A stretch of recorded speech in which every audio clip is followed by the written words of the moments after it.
우리 오늘도 말씀 한 구절 나누도록 하겠습니다. 우리 지난주에는 이사야 40장을 봤다면 오늘은 우리 41장을 한번 봅시다. 이사야 41장 조금 깁니다. 8절부터 20절까지 보도록 하겠습니다. 다 찾으셨다면 우리 한 절씩 교독하도록 하겠습니다. 그러나 나의 종 너 이스라엘아, 내가 택한 야곱아, 나의 봇 아브라함의 자손아, 내가 땅끝에서부터 너를 붙들며 땅 목퉁이에서부터 너를 부르고 내게 이르기를 너는 나의 종이라. 내가 너를 택하고 싫어하여 버리지 아니하였다 하였노라. 두려워하지 말라. 내가 너와 함께함이라. 놀라지 말라. 나는 내 하나님이 됨이라. 내가 너를 굳세게 하리라. 참으로 너를 도와주리라. 참으로 나의 의로운 오른손으로 너를 붙들리라. 보라, 내게 노하던 자들이 수치와 욕을 당할 것이요 너와 다투는 자들이 아무것도 아닌 것 같이 될 것이며 멸망할 것이라. 내가 찾아도 너와 싸우던 자들을 만나지 못할 것이요 너를 치는 자들은 아무것도 아닌 것 같고 허무한 것 같이 되리니 이는 나 여호와 너의 하나님이 내 오른손을 붙들고 내게 이르기를 두려워하지 말라. 내가 너를 도우리라 할 것임이라. 버러지 같은 너 야곱아, 너희 이스라엘 사람들아, 두려워하지 말라. 나 여호와가 말하노니 내가 너를 도울 것이라. 내 구속자는 이스라엘의 거룩한 이인이라. 보라, 내가 너를 이가 날카로운 새 타작기를 삼으리니 네가 산들을 쳐서 부스러기를 만들 것이며 작은 산들을 겨같이 만들 것이라. 내가 그들을 까부른즉 바람이 그들을 날리겠고 배우리 바람이 그들을 흩어버릴 것이로되 너는 여호와로 말미암아 즐거워하겠고 이스라엘의 거룩한 이로 말미암아 자랑하리라. 가련하고 가난한 자가 물을 구하되 물이 없어서 갈증으로 그들의 혀가 마를 때에 나 여호와가 그들에게 응답하겠고 나 이스라엘의 하나님이 그들을 버리지 아니할 것이라. 내가 헐벗은 산에 강을 내며 골짜기 가운데 샘이 나게 하며 광야가 못이 되게 하며 마른 땅이 샘 근원이 되게 할 것이며 내가 광야에는 백향목의 시틴 나무와 하늘에 들갓난 나무를 심고 사막에는 잣나무와 소나무와 황양목을 함께 두르니. 우리 20절 다 같이 합독하겠습니다. 시작! 무리가 보고 여호와의 손이 지으신 바요 이스라엘의 거룩한 이가 이것을 창조하신 바인 줄 알며 함께 헤아리며 깨달으리라. 우리 한 번 더 합독하겠습니다. 시작!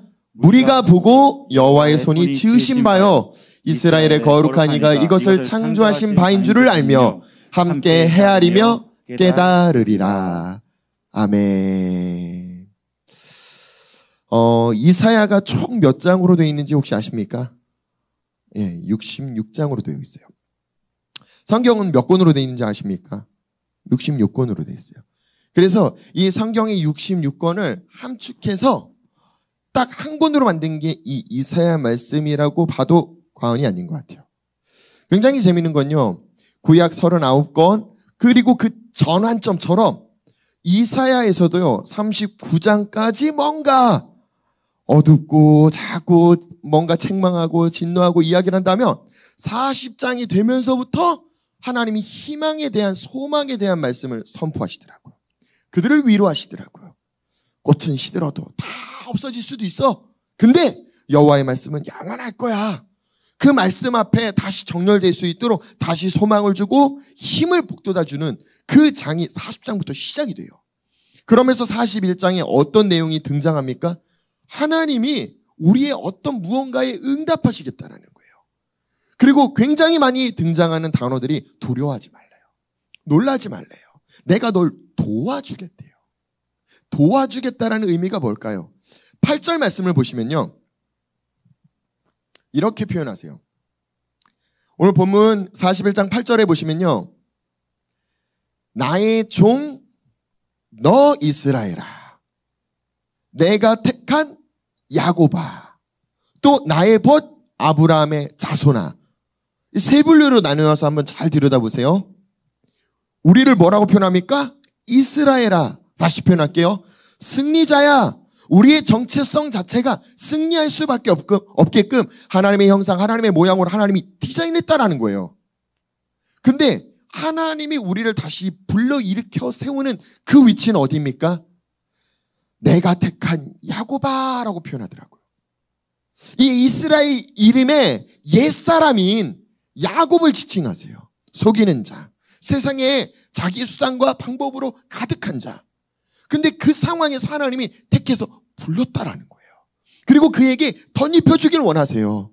이전에 옛사람의 옷을 벗어버리고 하나님의 계획한 하나님의 형상, 모양대로의 새 사람의 옷을 덧입혀주길 원하셔서 너는 이스라엘이야. 이 메시지를 가르쳐주길 원하시는 것 같아요. 그러면서 그 후손 대대로 하나님은 우리랑 어떤 관계를 맺고 싶으냐? 친구요. 성경이 말하는 하나님이 생각한 친구는요, 비밀을 나눈대요. 계시를 공유할 수 있는 존재라고 성경은 표현하더라고요. 아브라함을 그렇게 친구로, 모세를 그렇게 친구로, 예수님이 그렇게 아버지와 친구로 이 땅에서 그 사역을 동의하시면서 동역하시면서 함께 하셨다고요. 오늘 우리를 그 친구로 부르시는 하나님인 줄 믿으시기를 예수님의 이름으로 부탁드리고 축복합니다. 하나님은 이렇게 약속하세요. 내가 땅 끝에서부터 너를 붙드신대요. 그리고 땅 모퉁이에서부터 너를 불렀어. 내게 이르기를 너는 나의 종이라. 내가 너를 택하고 싫어하여 버리지 않았어. 이게 무슨 뜻입니까? 이스라엘 백성들은요, 이미 바벨론에 의해서 성전이 무너지고 자기 나라가 없어졌다니까요. 그리고 마치 애굽 땅의 노예로 팔려갔던 그 시즌처럼 바벨론의 애굽의 주변 나라에 속국이 되어서 노예로 종살이하면서 거기서 계속 고달픈 인생을 살았던 것 같아요. 하나님은 그곳에서부터 부르신대요. 그곳에서부터 택하신대요. 그리고 이제 더 이상 바벨론을 섬기는 게 아니라, 이제 더 이상 애굽을 섬기는 게 아니라, 세상을 섬기는 게 아니라 넌 나를 섬기는, 넌 내가 너의 하나님이 되는 이 관계를, 출애굽한 이스라엘 백성들과 맺었던 그 관계를 다시 맺어주시겠다라고 하나님이 약속하는 메시지예요. 이 바벨론의 메시지는요, 훗날 신약 성경에서도 비유로 표현해요. 그 당시 로마의 박해를 그냥 로마라고 표현할 수 없으니까 바벨론을 계속 비유하면서 그와 같은 일들이 오늘 우리 로마 가운데 있다라는 거예요. 그럼요, 이 말씀들을 통해서 우리가 뭘 발견할 수 있습니까? 우리 일상의 삶 가운데서도요, 바벨론에 있었던 사건이요, 애굽 땅에 있었던 사건이요, 그냥 우리랑 다른 먼 아주 오래전 사건이 아니라 그 사건은 오늘 우리의 삶 가운데서도 동일하게 재현되고 있는 사이클임을 발견하시기를 예수님의 이름으로 부탁드리고 축복합니다. 자, 우리 일상의 삶 가운데 하나님이 뭐라고 약속합니까? 10절에요. 두려워하지 말래요. 내가 너와 함께 하신대요. 근데 하나님이 나와 함께함을 우리는 굉장히 잘 잊어버려요. 이렇게 예배 가운데 하나님을 보는 순간은 기억하고 느끼는데, 내 일상의 삶 가운데 바쁘게 일하다 보면은, 맞아요, 자연스럽게 하나님을 놓고 다른 걸 많이 집중하고 보게 되는 것 같아요. 예, 그럴지라도 하나님은 약속하셨어요. 나는 인지하지 못할지라도 하나님은 나와 함께 하신다고 약속하셨다고요. 오늘 우리가 그걸 다시 기억하기를 예수님의 이름으로 축복합니다. 할렐루야. 놀라지 말라. 나는 내 하나님이 됨이라. 내가 너를 굳세게 할 거야. 그러니까요, 내 결단이, 의지가 약하신 분들, 내가 해봤자 안 돼. 아니요. 오늘 이 말씀을 통해서 소망을 취하시기를 예수님의 이름으로 부탁드리고 축복합니다. 하나님이 너를 굳세게 하시겠대요. 하나님이 우리를 자라나게 하셨대요. 그러니까 내 힘으로, 내 방법으로, 내 의지로, 내 결단으로 되는 게 아니라 하나님이 날 붙드시고 하나님이 날 굳세게 하고 하나님이 나를 자라게 하시겠다라고 약속하셨다고요. 뭘 믿으면 됩니까? 그 약속의 말씀만요. 기억하면 돼요. 오늘 우리가 그걸 다시 기억하고 다시 한번 도약하는 귀한 시간들 되시기를 예수님의 이름으로 부탁드리고 축복합니다. 할렐루야. 하나님은 하나님의 의로운 오른손으로 붙들었대요. 그리고 우리를 이끌고 가신다라고 표현하세요. 14절도 봅시다. 14절도 이렇게 표현해요. 버러지 같은 너 야곱아. 야곱이라고도 표현하고요, 이 야곱의 정체성이요, 지렁이만도 못하대요. 하나님은 사람을 어떤 존재로 만드셨어요? 하나님의 형상 모양, 하나님과 같은 존재로 만드셨다고요. 한순간에 지렁이 같은 존재로, 예, 우리의 옛사람, 세상에 속한 하나님과 분리된 사고와 마음, 그 삶은요, 마치 지렁이 같은 삶을 산다라고 하나님은 묘사해갖고 표현하고 있어요. 너 이스라엘 사람들아, 두려워하지 말라. 나 여호와가 말하노니, 여기서도 뭐라고 표현해요? 내가 널 도울 거야. 오늘 이 메시지를 기억하셨으면 좋겠어요. 내가 널 도울 거야. 우리 옆 사람 축복합시다. 하나님이 집사님을 도와주신대요. 시작. 그럼 우린 뭘 하면 됩니까? 하나님이 지금 날 도와주고 있구나. 믿으면 돼요. 믿으면. 근데 그 믿음이 참 쉽지가 않아요. 그러니까 오늘 말씀을 통해 우리가 다시 한번 기억하자라는 거예요. 다시 한번 하나님이 날 돕고 있다라는 걸 인지하자라는 거예요. 그렇게 깨닫기를 예수님의 이름으로 부탁드리고 축복합니다. 15절도요. 보래요. 우리의 시선을 자꾸 옮겨요. 어디로요?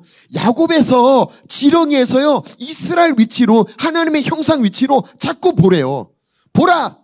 내가 너를 이가 날카로운 새 타작기로 삼으리니 내가 산들을 쳐서 부스러기를 만들 것이며 그와 같은 능력을 지닌 자예요. 작은 산들을 겨같이 만들 것이라. 내가 그들을 까부른 즉 바람이 그들을 날리겠고 회오리 바람이 그들을 흩어버릴 것이로되 뭐하래요? 너는 여호와로 말미암아. 그러니까 우리 힘이 뭐라고요? 하나님으로 말미암아 즐거워하는 거예요. 왜요? 하나님이 날 도우신다라고 하셨으니까. 하나님의 의로운 손으로 나를 붙드신다고 하셨으니까. 하나님이 나와 함께 하신다고 했으니까. 내 힘으로, 내 방법으로, 내 능력으로가 아니라 하나님이 날 자라나게 하실 거고, 하나님을 나를 세우실 거고, 하나님이 나를 이끄실 거고, 하나님이 나와 함께 하실 거고. 그러니까 우리는요, 그 하나님으로 말미암아 즐거워하면 된다라는 거예요. 하나님은 계속 얘기해요. 쉽잖아. 쉽잖아. 왜 이렇게 어렵게 생각해? 쉬워. 내가 할 거야. 우리 보고 하라가 아니라 내가 할 거야. 그럼 우리 뭐예요? 하나님이 내 삶 가운데 나타나실 수 있게 날 내어드리면 돼요. 믿으면 돼요. 기억하면 돼요. 하나님의 오른손으로 나를 붙들고 있다라고 인지하면 돼요. 나를 세우시겠다라는 그 말씀이 이루어짐을 보시면 된다고요. 오늘도 그걸 보기를 예수님의 이름으로 부탁드리고 축복합니다. 할렐루야. 그럼에도 불구하고요. 17절 한번 봅시다. 하나님이 나와 함께하고 있고 하나님이 나를 붙들고 있고 하나님이 나를 도우신다라고 내가 믿음에도 불구하고요. 우리 인생의 여정 가운데 꼭 이런 일들이 벌어지더라고요. 가련하고 가난한 자가 물을 구하되 물이 없어서 갈증으로 그들의 혀가 마를 때라고 표현해요. 혀가 말라보신 적 있으세요? 흔치 않죠. 죽기 직전일 거예요. 웬만하면 혀가 마를 일은 없지 않습니까? 얼마나 갈급하고 얼마나 목마르고 도저히 이제 내가 넘을 수 없다라는 그 임계점 한계에 딱 도달했을 때 나타나는 현상이에요. 아, 죽겠구나. 내 필름이 딱 끊어지는 그 시점이요. 성경은 그 시점을 이야기를 하는 거예요. 네 혀가 마를 때. 기도하고 싶어도요. 그 찬양 있잖아요. 하나님 사랑의 눈으로 너를 어느 때나 바라보시고 하나님 인자한 귀로서 언제나 너에게 기울이시니 어두움에 가사가 생각이 안 나서 부르는 거예요. 밝은 빛을 비춰주시고 요즘 가사가 바뀌었어요. 너의 작은 기도에도 응답하시니 이렇게 바뀌었거든요. 근데 전 옛날 가사가 더 좋은 것 같아요. 옛날 가사가 뭔지 아세요? 신음에도요. 너의 작은 기도에는 그래도 말을 할 수 있는 거잖아요. 말을 할 수 없을 정도로 이번에 다 코로나 걸려 보신 분들이 그런 고백을 하더라고요. 다시는 걸리고 싶지 않다고. 내 평생이 이런 죽다 살아났다 막 이렇게 표현하시는 분들이 있어요. 말이 안 나온다. 끙끙 앓는다. 맞아요. 그 신음. 기도를 안 하고 싶어서 안 하는 게 아니잖아요. 말을 안 하고 싶어서 안 하는 게 아니잖아요. 못해서잖아요. 왜요? 병들었어. 힘이 없어서. 불가능하니까. 하나님이 말씀하시는 시점이, 한계점이 거기에요. 임계점이 거기라고. 혀가 마를 때가 그때예요. 말이 안 나요. 할 수 없어요. 그때 하나님은 뭐라고 표현하는지 한번 봅시다. 혀가 마를 때 나 여호와가 그들에게 응답하겠대요. 여기서 우리 하나님을 발견하셨으면 좋겠어요. 혀가 말라서 말을 못하는데 하나님이 뭐에 대한 응답을 하겠다라는 거지? 말을 해야 듣고 대답을 해주실 텐데, 아니요, 하나님 우리 마음을 알아요. 목사님 그러면 굳이 말로 기도 안 해도 되잖아요. 마음으로 주님 아시죠? 그리고 집에 가면 되잖아요. 맞아요. 하나님의 마음을 몰라서가 아니라 우리 입술로 시인하고 고백하고 계속 선포하게 하는 건 하나님이 들으려는 게 아니라 우리를 위한 거예요. 우리가 계속 외치고 선포할 때마다요, 내가 믿음을 취했는데 그 믿음의 완성까지 갭 차이가 있다라고 말씀드렸죠. 그 갭을 뭘로 채웁니까? 계속 내가 믿음의 선포로요. 그 믿음의 선포로 내 생각이, 내 마음이 계속 거기에 집중되어 있거든요. 하나님 나라와 의를 구한다, 그러면 거기에 집중되어 있거든요. 내가 하나님을 전심으로 찾는다, 그럼 내가 하나님을 바라보는 거에 집중되어 있거든요. 내 마음을 아시겠지 하면요, 우리는 어디에 집중돼요? 하나님이 아니라 다른 거예요. 그러니까 하나님이 전심으로 나를 찾고 찾아, 그래야만 만나주신다가 아니에요. 그래야 우리의 생각이, 우리의 마음이 하나님에게 집중되고 하나님에게 정렬되기 때문에 철저하게 우리를 위하신 거예요. 그러니까 우리가 어떤 마음을 지었는지 하나님 아신다고요. 혀가 말라서 다 표현할 수 없는 상황 가운데 우리가 어떤 어려움을 겪고 있어도 하나님 알고 있다고요. 근데 하나님은요, 거기서 응원하고 있어요. 한 발짝만 더. 한 발짝만 더. 왜요? 그 너머에 하나님이 일하실 일들, 하나님이 응답할 그 계획들이 세워져 있거든요. 맞아요. 출애굽기 말씀을 보면요, 이스라엘 백성들은 430년간 종살이를 했대요. 그들이 노역하면서 너무나 힘들고 어렵다 보니까 울부짖으면서 하나님을 찾았어요. 하나님이 인색하셔서 그 기도를 안 들으신 거죠? 아니요. 야곱이 애굽 땅에 내려갈 때 내가 같이 갔다라고 성경에 기록되어 있어요. 그럼 430년간 하나님은 그 이스라엘 백성들이 힘든 어떤 여정을 같이 지켜보셨고 같이 함께 하셨다고요. 그럼에도 불구하고 그 순간 대답해 줄 수 없는 하나님의 계획과 뜻이 있더라고요.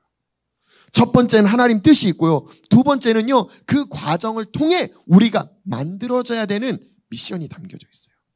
예, 이스라엘 백성들에게 하나님이 계획한 뜻이 무엇입니까? 큰 민족을 이루는 거예요. 실제적으로 그들은 노역하면서 너무 힘들었지만 실제적인 하나님의 약속대로 그들은 큰 민족을 이루고 장정만 60만 명, 무려 200만 명이 애굽 땅에서 출애굽했다고. 그 당시에 애굽 땅에 살고 있었던 인구수가 400만 명이래요. 절반이에요. 그러니까 애굽 땅 바로 왕이 얼마나 두려워했겠습니까? 이스라엘 백성들이 숫자가 늘어나면 늘어날수록 저들이 자꾸 늘어나는구나, 두려워서 그들을 더 압박하고 더 노역시키며 더 힘들게 했다라고 성경은 기록하고 있어요. 맞아요. 하나님의 뜻이 완성될 때마다요, 세상은요, 사단은요, 그게 두려운 거예요. 하나님 나라가 장악할까 봐요. 그러니까 끊임없이 우리를 해코지하고 공격하고 우리의 시선을 뺏으려고 노력해요. 기억하십시오. 그 공격을 받으면서 우리가 너무 힘이 들어서 혀가 말라서 내가 표현할 수 없는 그 상황이 놓일지라도, 그 한계점에 도달할지라도 하나님은 응답하신대요. 그 하나님을 믿으시길 예수님의 이름으로 축복합니다. 하나님 말씀하셨잖아요. 나 이스라엘의 하나님이 그들을 버리지 아니할 거야. 하나님의 약속이에요. 버리지 않는데요. 성경에 보면 다니엘에서도 다니엘과 다니엘의 세 친구가 이 한계점을 넘는 장면들이 등장하죠. 어떤 장면이요? 느부갓네살 왕이 자기 신상의 앞에 절하래요. 세 친구들이 뭐라고 표현합니까? 절할 수 없대요. 나는 하나님만을 섬기고 하나님만을 찬양한다고. 내가 하나님만을 섬기기 때문에 하나님이 날 구원할 거야 라는 믿음을 지녔어요. 믿음이 없지 않았어요. 믿음을 지녔음에도 불구하고 이들은 어디에 들어갑니까? 풀무불이요. 7배나 더 뜨겁게 한 풀무불이요. 우리가 생각한 적절한 타이밍은 언제입니까? 풀무불 들어가기 전에 하나님이 건져내는 거예요. 그죠? 들어가기 전에 딱 건져내면요. 야, 역시 하나님이 살아계셔. 돌아서서요. 다시 또 하나님을 놔버려요. 재미있는 건요. 이 임계점, 한계점을 넘어서 하나님을 만나시면요. 이제 신앙생활에 업다운이 없어요. 다운이 될 수가 없어요. 그 이상을 맛봤기 때문에요. 더 놀라운 건요. 그 이상 너머에서 하나님이 하시는 일은요. 단순히 새 친구에게만 일하지 않더라고요. 느부갓네살 왕에게도 일하시더라고요. 열방 가운데 하나님이 하나님 되심을 나타내 보이시더라고요. 우리는요. 내 가정, 내 문제, 나에게 집중돼 있어요. 그러니까 내가 생각한 타이밍은 이 타이밍이에요. 하나님이 생각한 타이밍은요. 그 너머에서 날 건지면 나도 취할 수 있고 또 이 사건을 통해 수많은 사람들이 하나님이 하나님됨을 깨달아 알 수가 있어요. 다니엘은요. 신하들이 꾀로 왕에게 구했잖아요. 왕이요. 한 30일 동안만 왕 외에는 다른 신과 어느 누구에게도 도움을 청하지 못하게 그렇게 합시다. 그리고 조서의 칙령을 딱 내려서 공포를 했어요. 알았든 몰랐든 다니엘은 성경에 뭐라고 했어요? 원래 습관대로요. 자기가 창문을 열고 숨어서 하지 않는다라는 거예요. 당당하게 하나님에게 아뢰고 하나님에게 기도하는 장면에 끌려가게 돼요. 그리고 어디로 집어넣게 됩니까? 사자굴에. 맞아요. 우리가 생각한 적절한 타이밍은요. 사자굴에 들어가기 전에 다니엘을 건져내야 돼요. 그 왕이 다니엘을 얼마나 이뻐했습니까? 그죠? 그러니까 가기 전에 건져내. 근데 왕의 말이기 때문에 주소 담을 수 없기 때문에 이 간절한 심정이 있음에도 불구하고 건져내지를 못하더라고요. 결과는요. 하루가 지나요. 그리고 사자굴에 들어갔는데 다니엘이 너무 멀쩡한 거예요. 다니엘이 왜 멀쩡할 수 있었을까요? 우리 다니엘서 6장 한번 찾아봅시다. 23절이요. 제가 읽어드릴게요. 왕이 심히 기뻐서 명하여 다니엘을 굴에서 올리라매 그들이 다니엘을 굴에서 올린즉 그의 몸이 조금도 상하지 아니하였으니. 자, 여기부터 잘 보세요. 이는 그가 자기의 하나님을 믿음이었더라. 자, 우리 지저스 글로리 교회 성도들은 내일 믿음 테스트를 할 겁니다. 그리고 다 같이 사자우리에 들어가는 거예요. 들어가실 분 손. 뒤에서 초원이가 살짝 들었어요. 제일 먼저 초원이가 들어간대요. 아빠 마음이 쿵하다 지금. 또 들어가실 분 생각을 해보세요. 사자굴에 들어간다고 하면 믿음으로 난 들어갈 수 있습니다. 들어가지 마세요. 죽어요.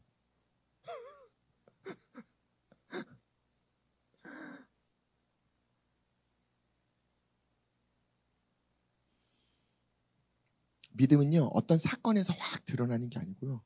내 일상의 삶 가운데 항상 무엇을 중시 여기냐가 나타나는 것 같아요. 다니엘은 항상 기도했대요. 항상 하나님을 의지했대요.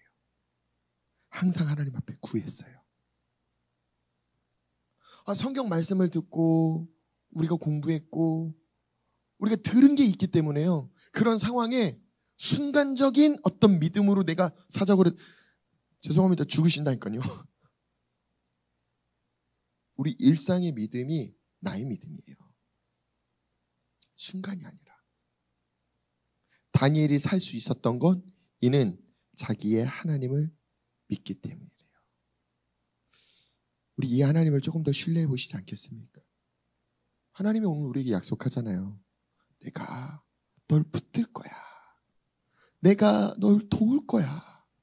내가 너를 견고하게 세울 거야. 너는 이스라엘이래요. 맞아요. 우리는 수없이 이스라엘과 야곱을 왔다 갔다 해요. 근데 하나님이 우리를 택한 시점도 너무 감사하잖아요. 내가 택한 야곱아. 우리가 그 변덕 떠는 옛사람의 모습일 때 하나님이 우리를 택하고 부르셨다라는 거예요. 내가 잘나서 온전해서 하나님이 나를 택하고 부른 게 아니라 이미 온전하지 않기 때문에 거기서 나를 부르시고 거기서 나를 붙드시고 거기서 나를 도우시고 거기서 나를 세우시며 나를 온전하게 하나님이 세우셨다라는 거예요. 우리에게 믿으라는 거예요. 그 하나님을 의지하라는 거예요. 우리의 삶에 계속 시즌이 변화된다라고 말씀드렸을 거예요. 그 시즌에 내가 낙오되면 어떻게 할까? 내가 그 안에 들어가지 못하면 어떻게 할까? 염려하지 마세요. 두려워하지도 마시고요. 왜? 하나님이 지금 우리 성도들과 함께하고 있다니까요. 하나님이 붙들고 있다니까요. 하나님이 세우시고 있다니까요. 각각 서로 집사님들이요, 때가 다를 수도 있고 잘하는 속도가 다를 수도 있어요. 저 집사님은 막 하나님이 일하시는 것 같고 내게는 일하지 않는 것 같고, 아니요. 내게도 하나님이 함께하고 있다니까요. 나를 붙들고 있다니까요. 나를 세워가고 있다니까요. 그걸 보기를 예수님의 이름으로 부탁드리고 축복합니다. 할렐루야. 할렐루야. 자, 18절을 봅시다. 18절에도 뭐라고 표현합니까? 내가 헐벗은 산에 강을 낸대요. 그러니까 하나님이 하시는 일들을 보시라는 거예요. 자, 헐벗은 산, 골짜기, 광야, 마른 땅, 이 네 군데를 다 어떻게 한대요? 강을 낸대요. 샘을 내게 한대요. 모신하게 한대요. 샘의 근원이 되게 하시겠대요. 19절도 봅시다. 광야에서 사막에서 여기에 하나님이 나무를 심겠다라는 거예요. 답이 없는 그곳에 하나님이 답을 내시겠대요. 물이 없는 그곳에 하나님이 물이 되게 하시겠대요. 그걸 내가 하려고 애쓰지 맙시다.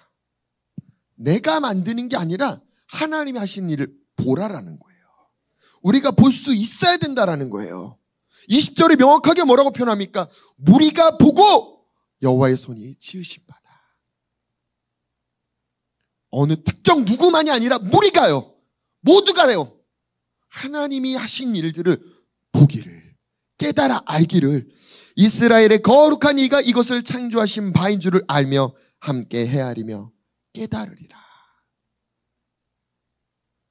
오늘 이 깨달음이 우리의 삶 가운데 풀어지기를 예수님의 이름으로 부탁드리고 축복합니다. 할렐루야. 할렐루야.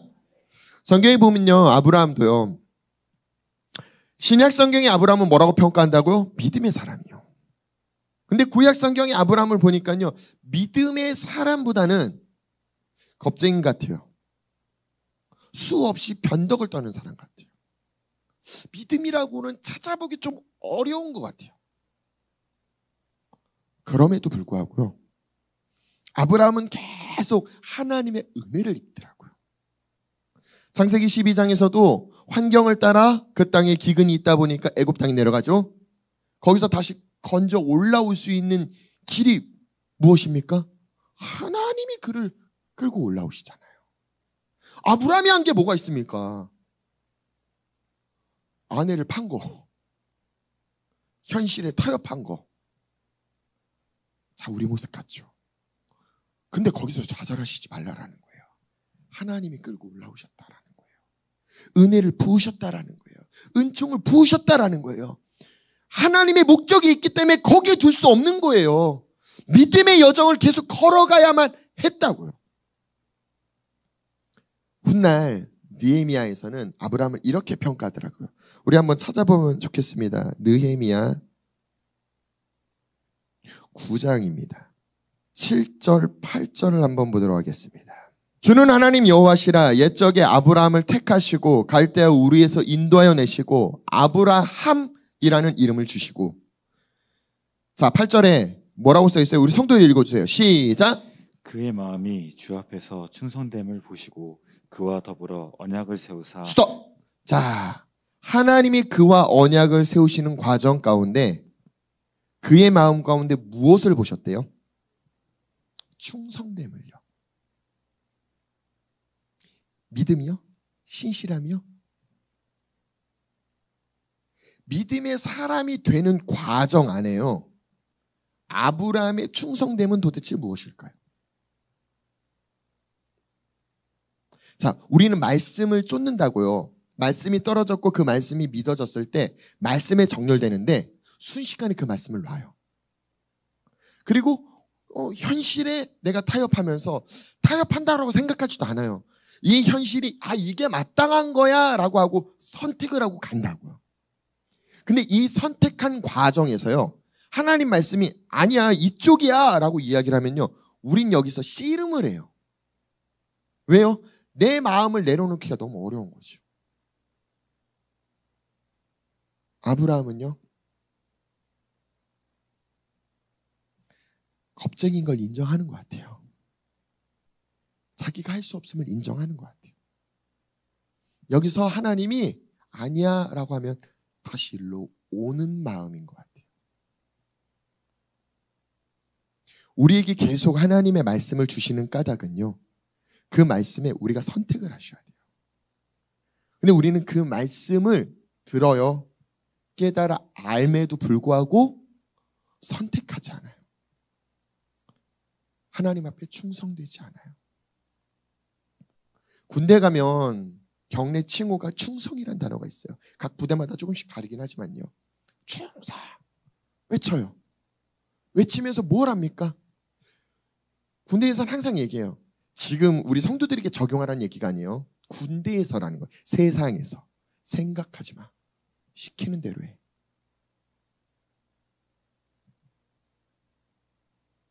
그 휴게소를요, 이쪽에 만들었다가 중대장님이 와서 야 별론 것 같아 저쪽에 옮겨.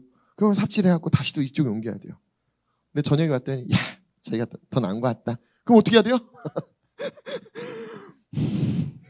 다시 절로 옮겨야 돼요. 그게 군대예요. 그 명령에 내가 좋든 싫든 따르는 게 충성이더라고요. 근데 아브라함은요, 그러면서 자기 마음 안에 자라났어요. 하나님에 대한 신뢰가요. 하나님을 의지하는 마음이요. 만약에 창세기 12장에 갑자기 24년간의 어떤 여정을 걷지 않고 1년 만에 하나님이 이삭을 딱 줘버렸어요. 어떻게 됐을까요? 그리고 그 다음날 야, 네 독자를 나한테 바쳤을까요? 숨겼을지도 몰라요. 20여 년간 아브라함은요, 하나님을 알아갔고요, 하나님을 점점 신뢰해졌고요, 하나님에 대한 그 충성된 마음은 변하지 않았어요. 근데 그 충성된 마음으로 하나님을 알아가다 보니까 와, 너무 좋으신 분인 거예요. 믿으면요, 드리면 다시 하나님이 주실 거라는 그 확실한 믿음이 그 안에 있다라고 신약성경은 표현하더라고요. 맞아요. 우리에게 이 증명된 믿음이 계속 증가한다면요, 무엇이든 내놓을 거예요. 무엇이든요. 무엇이든요. 근데 이 증명된 믿음이 없으면요, 내놓기를 주저할 거예요. 선택하기를 주저할 거예요. 잃을까 봐요. 아니요, 하나님은 내게 더해 주신다라는 걸 볼 수 있는 사람이, 믿는 사람들이 기꺼이 내어놓더라고요. 오늘 우리 안에 이 충성된 마음이 있었으면 좋겠습니다. 하나님을 온전히 신뢰하는 마음이 있었으면 좋겠습니다. 믿음의 여정을 걸으시기를 예수님의 이름으로 부탁드리고 축복합니다. 우리 가운데 그 입이 마른 지체들이 있습니까? 예, 너무 은혜의 시즌임에도 불구하고, 그럼에도 불구하고 하나님의 응답이 더디면 입이 말라버리는, 혀가 말라버리는 상황들이 펼쳐지더라고요. 기억하십시오. 그때 하나님이 일하신대요. 하나님은 버린 게 아니래요.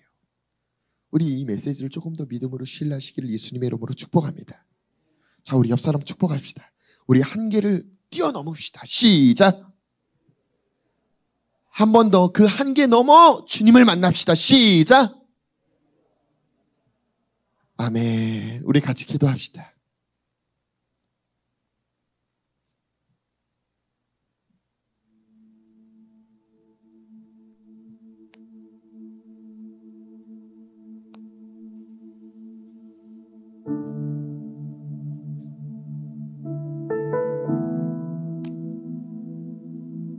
오늘 이사야 41장에 거듭 반복적으로 하나님이 말씀하시는 메시지는요, 두려워하지 말래요.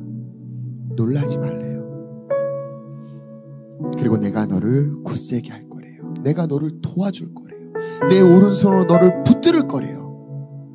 기억하십시오. 오늘 하나님이 우리를 도우시고 있다는 것, 하나님이 나를 붙들고 있다는 것, 하나님이 나와 함께하고 있다는 걸, 그 하나님께 우리가 충성된 마음을 보이시지 않겠습니까?